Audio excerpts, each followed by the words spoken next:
가장 완벽한 ADHD 양육 가이드 책을 4명이서 함께 작업을 하였습니다.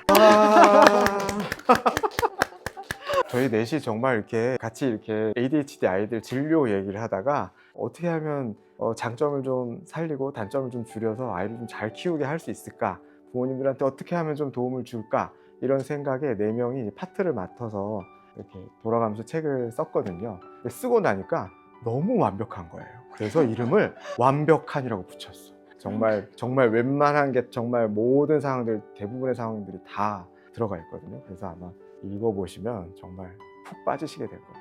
저의 파트만 봤을 때는 좀 완벽한이라는 제목이 사실 좀 부담스러웠었거든요. 사실 또 모아놓고 보니까 내가 좀 편하게 추천해드리거나 권해드릴 수 있는 좀 전문적인 책이 생겼구나 싶어서 생각보다 어떤 시너지가 좋았던 것 같습니다. 저희가 마지막 교정을 할 즈음에는 빨리 나왔으면 좋겠다. 왜냐하면 진료실에서 나눠드리고 싶은 거예요. 왜냐면 시간이 짧으니까 이 부분을 읽고 오시면 우리 다음에 더 얘기하자, 이렇게 하고 싶은 마음이 계속 들어가지고 이 책이 실제로 나오기를 한 2달 전부터는 계속 이제 기대를 하고 있었던 것 같습니다.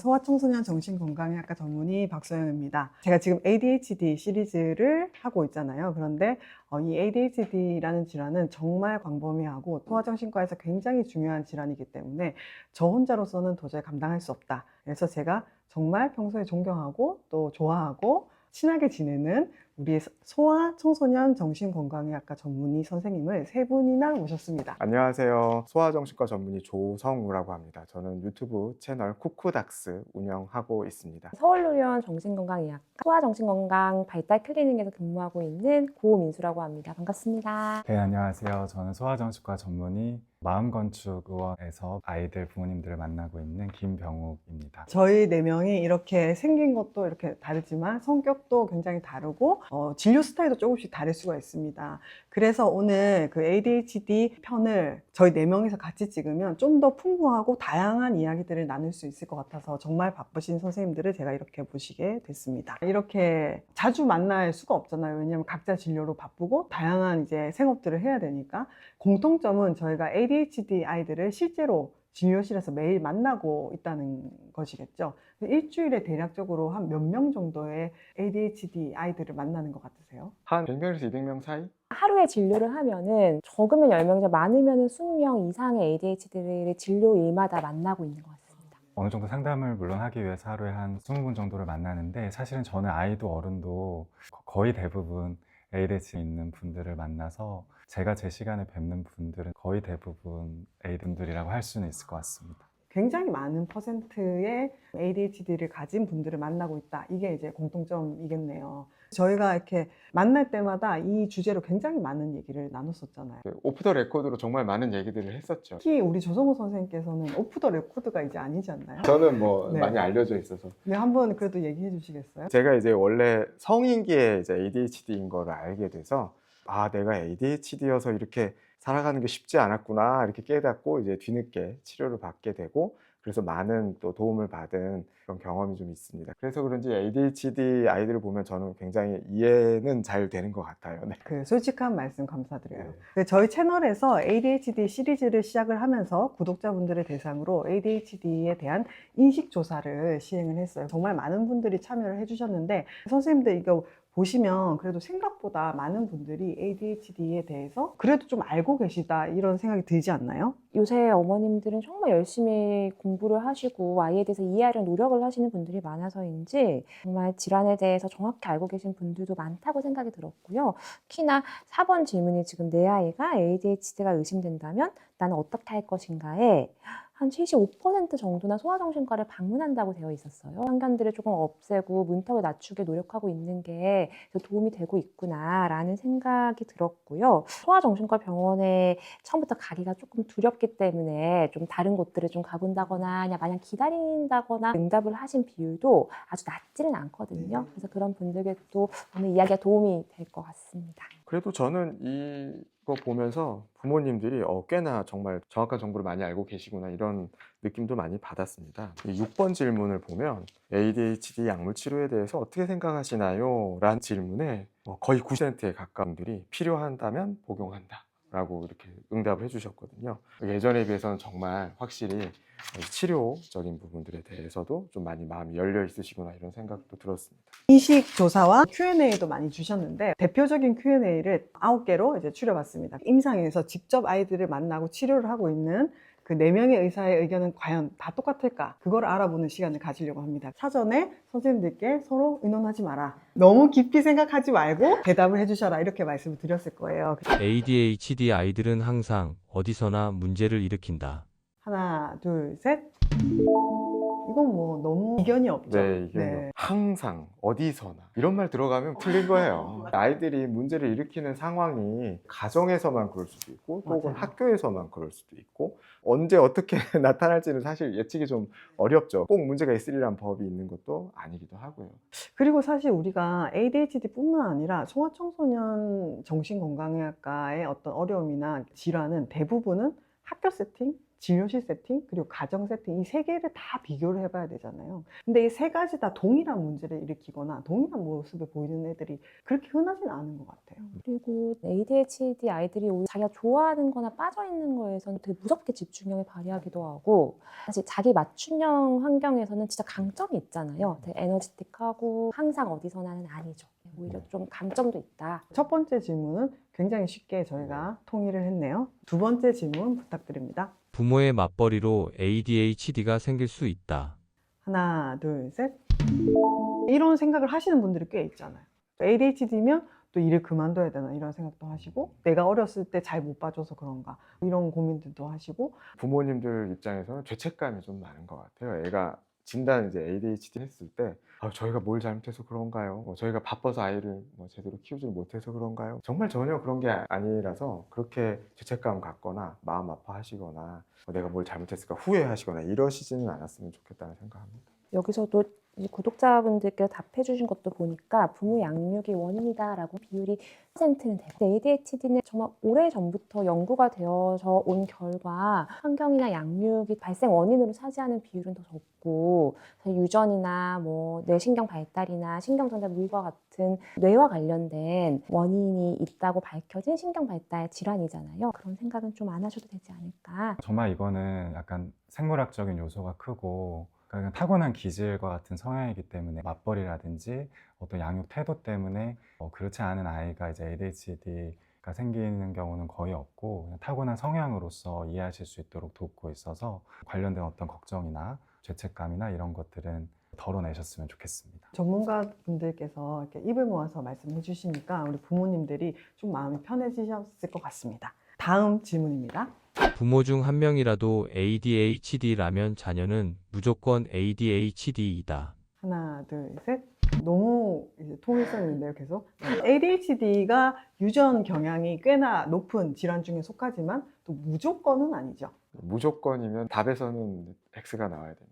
네. 유전 성향이 높은 것은 사실이죠. 맞습니다. 유전적이라는 말이 두 가지 의미가 다 있잖아요. 부모에게 물려받은 것이라는 의미도 있고 타고난 유전자적인 문제에서 비롯된 두 가지 의미가 다 있고 물론 이제 부모가 ADHD가 있으면 아이가 ADHD가 생길 확률이 일반인보다 높은 것은 사실입니다. 거꾸로 얘기하면 아이가 ADHD면 부모가 ADHD일 가능성도 한 30% 정도라고 얘기하기도 하거든요. 하지만 그렇다고 해서 부모가 ADHD여서 무조건 아이가 ADHD다 이렇게 단정할 수는 절대 없으니까 너무 걱정은 안 하셔도 될 것 같습니다. 다음 네 번째 질문입니다.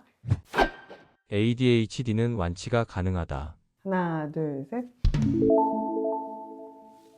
네, 여기서 처음으로 관련돼요. 나뉘었네요. 물론 이제 약간의 여기 선생님들 중에서 제가 조금은 더 다른 쪽의 의견일 수도 있는데 저는 정말 이제 ADHD라는 거는 타고난 기질이자 성향에 가까운 걸로 많이 설명을 드리고 교육해 드리는 편이거든요. 그러니까 ADHD 브레인이라는 게 있다고 사실 말씀을 많이 드리고 이 브레인 자체는 좀 타고난 생물학적인 요소가 큰 기질이기도 하고 그렇기 때문에 그 ADHD 브레인이 성장하면서도 사실은 그거는 바뀌는 거 아니라고 사실 말씀을 많이 드리기 때문에 완치의 개념 보지 않아서 그렇게 말씀을 드린 게 있고, 완치라는 거는 뚜렷한 질병이 있어서 치료가 됐을 때 이제 우리가 완치라고 하기 때문에 아마 선생님들께서는 그런 어떤 문제 행동이나 어려움이라고 할 수 있는 부분들을 크면서 좋아지고 사실 이제 완치라고 할 수 있을 정도로 없어지는 경우도 많거든요.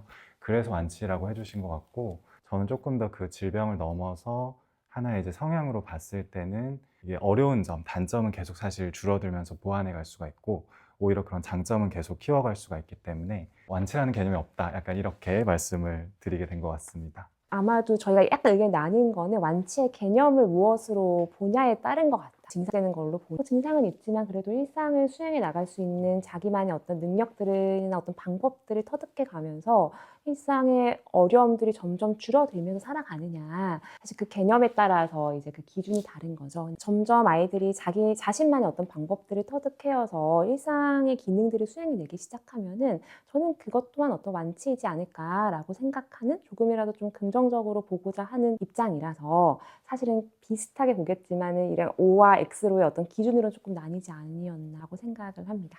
두 분 선생님 말씀에 둘 다 굉장히 공감을 하고요. 이게 두 분 다 사실은 긍정적으로 보고 계시다고 생각이 들어요. 김병호 선생님은 좀 더 이게 질환이고 꼭 고쳐야 될 문제라기보다는 적응적으로 내가 가지고 있는 걸 다듬어 나가니까 뭐 이런 뜻이 아니다, 이렇게 말씀을 해주신 걸로 저는 이해를 했고, 우리 고민수 선생님께서는 좀 치료적인 거에서 기능적인 문제들은 없앨 수 있다, 이런 걸로 좀 이해를 했습니다. 그래서 사실 이게 보호자분들이 진료실에서 많이 물어보시잖아요. 그러면은 우리 애는 평생 약을 먹어야 되나요? 커서도 제가 이렇게 챙겨줘야 되나요? 이렇게 계속 평생 덤벙대고 이게 완치가 될 수 있는 건가요? 이렇게 이제 물어볼 때는 거의 100%는 치료가 된다고 말씀드리거든요. 왜냐하면 이제 평생 이렇게 어머님이 도와주셔야 됩니다, 이렇게 하면 이제 많이 지치실 수 있으니까 이제 그렇게 말씀을 드리는 건데, 선생님 말씀해 주셨던 대로 OX로 나누기에는 굉장히 이제 브로드하지만 어쨌든 이런 것들이 점점 나아질 수 있다는 것에는 우리 모두가 동의하는 걸로 그렇게 이해를 하겠습니다.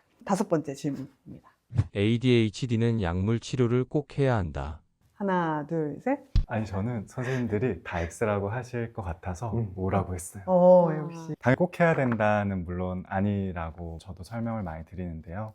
다만 이제 그 비약물적인 부분이 사실 더 중요한 부분도 있고 부모님들의 올바른 이해나 이런 것도 너무 중요하긴 한데, 생각보다 어떤 면에서는 가장 첫 번째 단계에서 이 아이가 건강하게 성장하기 위한 연습을 할 수 있게 도와주는 부분에서는 약이라는 것이 좀 필수적인 경우도 많은데, 생각보다 다른 이유들로 여러 가지 이제 불안이나 걱정 때문에도 아직까지도 좀 약물적인 도움에 불편감이 있으신 경우가 많기 때문에, 그러니까 꼭 해야 된다는 아니지만 약이라는 것이 굉장히 긍정적인 도움을 많이 줄 수 있다를 깨알같이 강조해드리고 싶어서 전 오를 들었습니다. 여기도 실제로 약물 치료에 대한 인식 조사에서도 이제 필요하다면 복용한다가 대다수였긴 한데, 그 나머지의 가장 많은 퍼센트가 정신과 약이기 때문에 최대한 늦게까지 먹이지 않겠다, 이게 이제 사실 대다수였거든요. 약에 대한 거부감을 좀 낮추는 거는 우리가 꾸준히 계속 해야 될 일인 것 같긴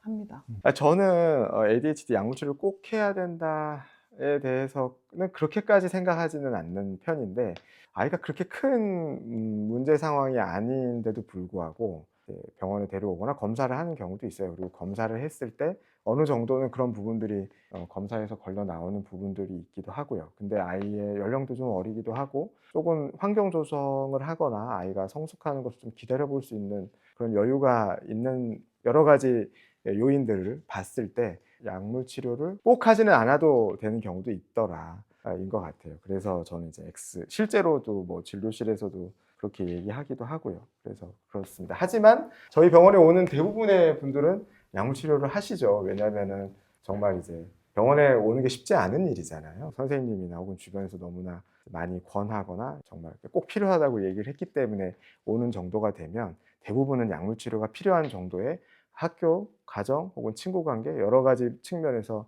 기능의 문제를 갖고 있는 경우들이 많기 때문에 그 경우에는 약물 치료를 꼭 해야 하는 경우라고 볼 수 있겠습니다. ADHD는 약물 치료만 잘하면 다 좋아진다. 하나, 둘, 셋.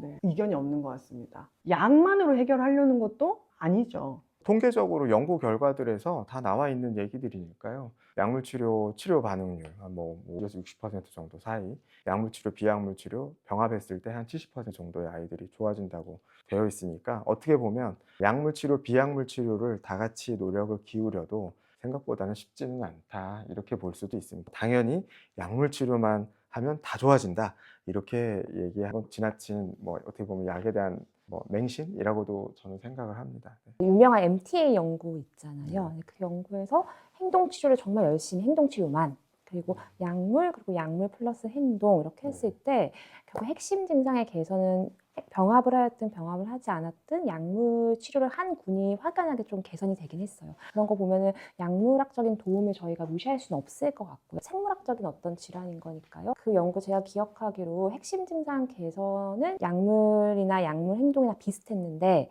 핵심 증상 외에 뭐 부모와의 관계라던가 뭐 사회성이라던가 정서라던가 이런 부분은 약물만 치료를 했을 때에는 개선의 수위가 좀 낮았었던 거예요. 그렇게 봤을 때 사실은 아이들이 겪고 있는 다른 부수적인 어떤 어려움에 대해서는 비약물적 치료가 꼭 필요하다고 볼 수 있을 것 같습니다. 워낙 발달적인 이슈다 보니까 이렇게 성장하면서 좋아지는 것들이 많아서 사실은 믿고 기다려주는 것이 굉장히 중요하잖아요. 근데 또 많은 경우에는 약을 먹었는데 변화가 없다. 약을 먹었는데 왜 안 좋아지냐. 약이 안 맞는 거 아니냐. 사실 이런 말씀도 많이 하시는데 그럴 때는 저도 이제 많이 드리는 비유 중에 하나는 저는 이제 모래주머니 비유를 많이 하거든요. 그래서 제가 달리기 연습을 하고 달리기를 잘하게 됐을 때 성공 경험을 하고 성취감을 느끼면서 건강하게 크는데 단점으로서 이제 넘어지게 하거나 연습을 잘 못하게 하는 모래주머니와 같은 ADHD의 특성이 또 있는데 약은 그 모래주머니를 그냥 가볍게 해주는 거다라고 저는 말씀을 많이 드립니다.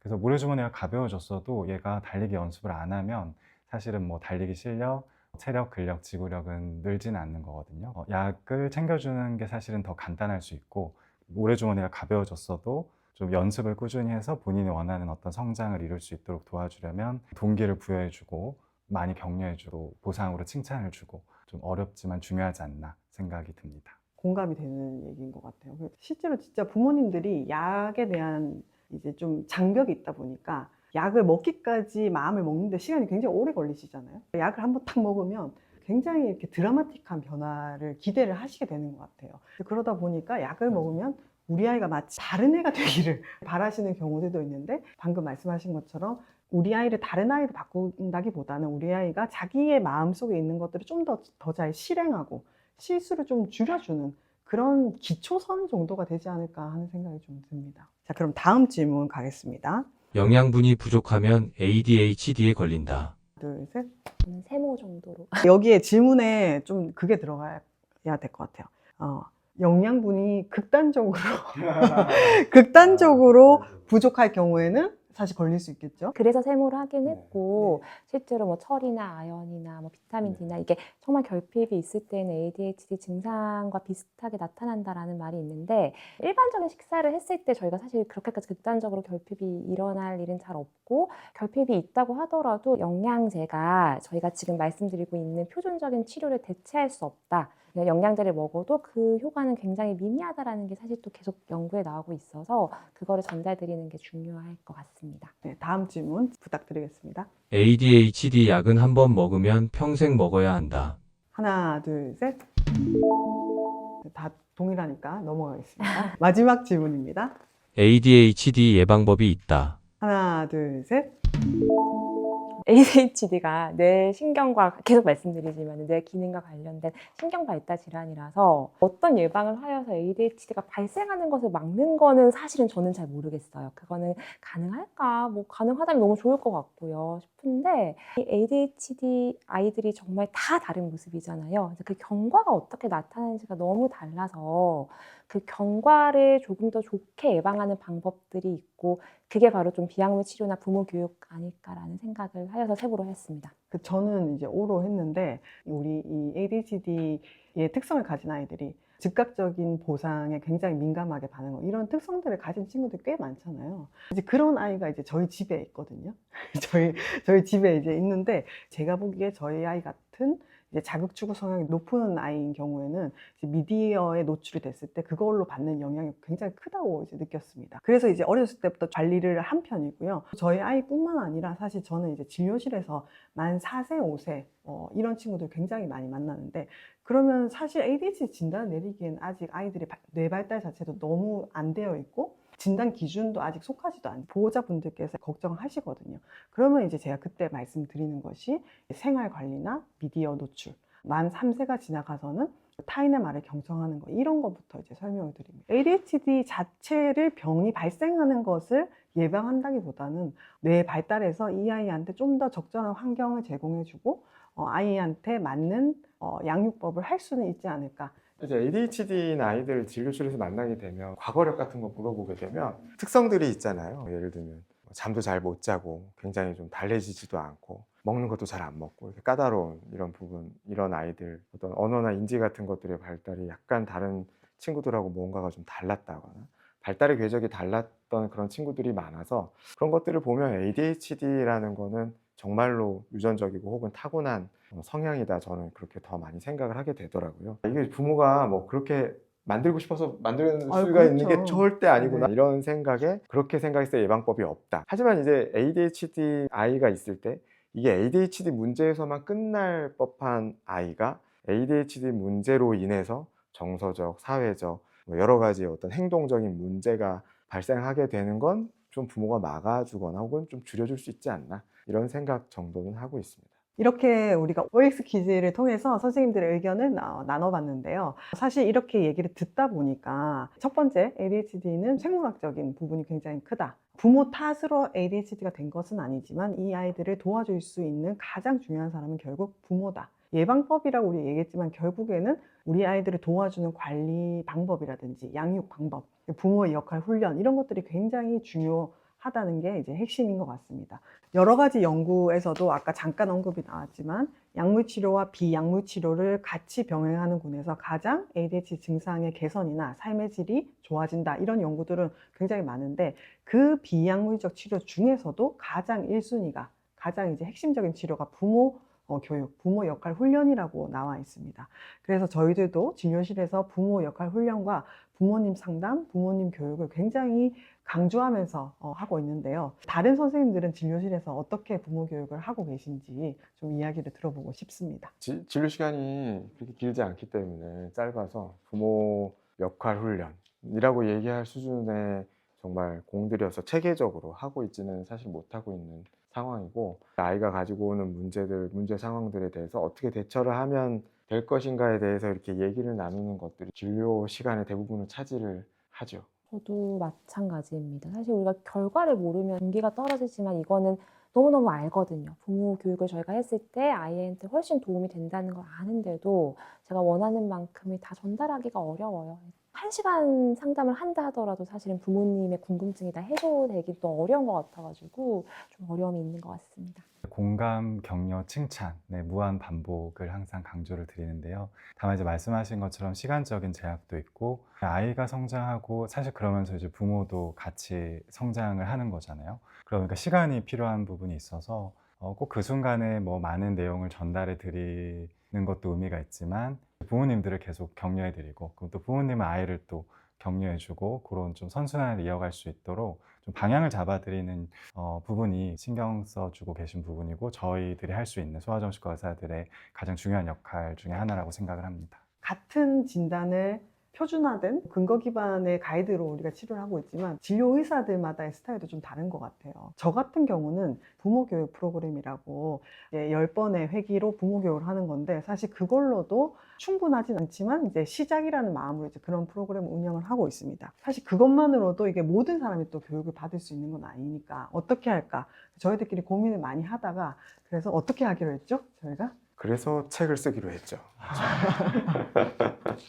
우와, 네. 그러면 이제 ADHD에 관한 책이 나온 거죠? 그렇습니다. 저희가 박 선생님 병원에서 하시고 계신 그 필기의 내용도 포함하고 조성훈 선생님이 매 진료시마다 문제 상황에 대해서 이렇게 해야 된다라고 제시하고 있는 솔루션도 포함하고 김병 선생님이 늘 칭찬하고 공감하고 격려해야 된다. 그거를 전하고 부모님도 이렇게 좀 마음을 돌봐주고 하는 그 모든 것을 담기 위한 책인 가장 완벽한 ADHD 양육 가이드 책을 4명이서 함께 작업을 하였습니다. 그 책 이름은 가장 완벽한 ADHD 양육 가이드라는 책입니다. 네.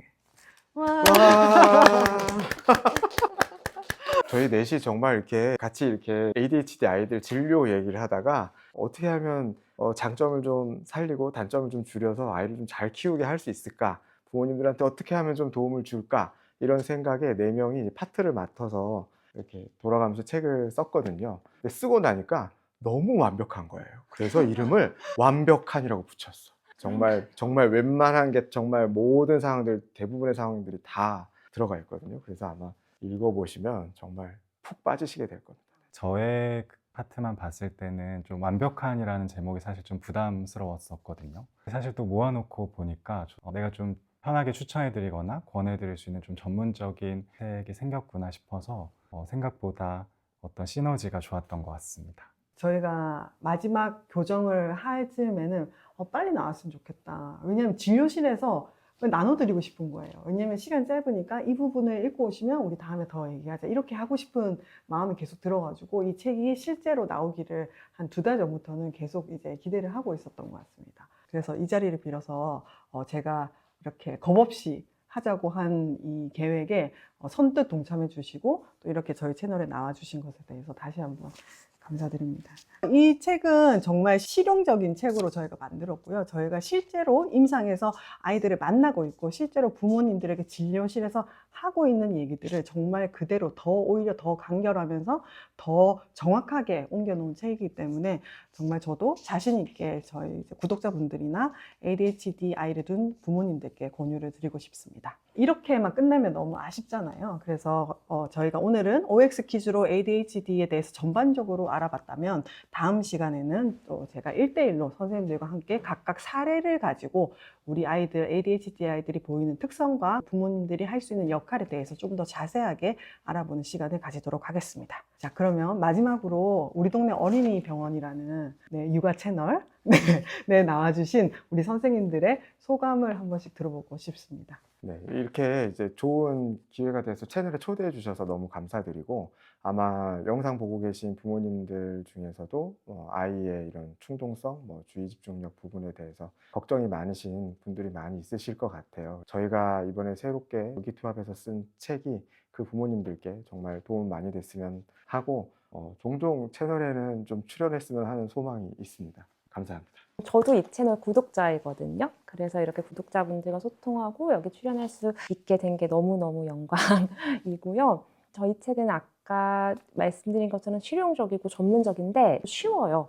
진짜 더 쉽게 볼 수 있을 거거든요. ADHD 진단이 안 되었더라도 그냥 아이를 어떻게 키울지에 대해서 고민하시는 분들한테 도움이 될 것 같다는 생각이 들어요. 아이들을 키우는 게 특히 ADHD 진단을 받으면은 양육이 힘든가 그거에 대해서 제가 조금 생각을 해봤는데 제가 진료실에서 아이들이 너무 귀여워하면 어머님들이 아유 선생님이 얘 예쁠 때만 봐서 그래요 라고 말은 하시지만 그때 어머님이 또 아이를 되게 사랑스러운 눈빛으로 보거든요. 아이들이 또 이렇게 발전해 나가고 장점들을 발휘해 나가고 하는 그 경험들이 되게 뿌듯하실 거라서요. 그런 경험들을 계속 함께 하기를 바라겠습니다. 네, 아마 꼭 ADHD라는 걸 떠나서도 아이의 어떤 건강한 성장에 관심이 많은 분들이 영상을 보고 계실 것 같은데요.